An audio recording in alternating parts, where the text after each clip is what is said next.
Là, Jibril est apparu sous forme humaine.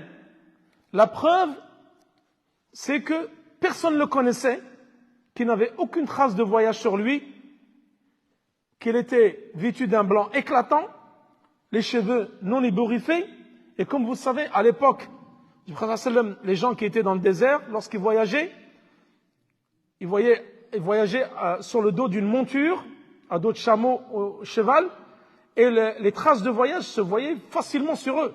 Ils avaient les cheveux ébouriffés, ils avaient les habits poussiéreux, etc. Lui n'avait aucune trace de voyage sur lui, cet homme-là. Et personne ne le connaissait.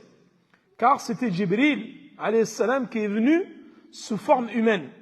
Et ça, nous allons le voir dans la croyance aux anges, qui est un pilier parmi les piliers de la foi, que les anges peuvent prendre la forme humaine. Et que les gens peuvent voir, mais ceci uniquement à l'époque du prophète sallam, et ce n'est plus le cas actuellement. Et que le prophète sallam, il a déjà vu Jibril sous sa vraie forme.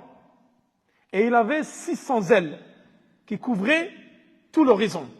Et d'ailleurs, le prophète sallam, c'est le seul des prophètes qui a vu Jibril sous sa vraie apparence, contrairement aux autres prophètes auxquels les anges sont apparus, mais toujours sous forme humaine, tels que Maryam, alayhi salam, elle a reçu la visite des anges, mais sous forme humaine.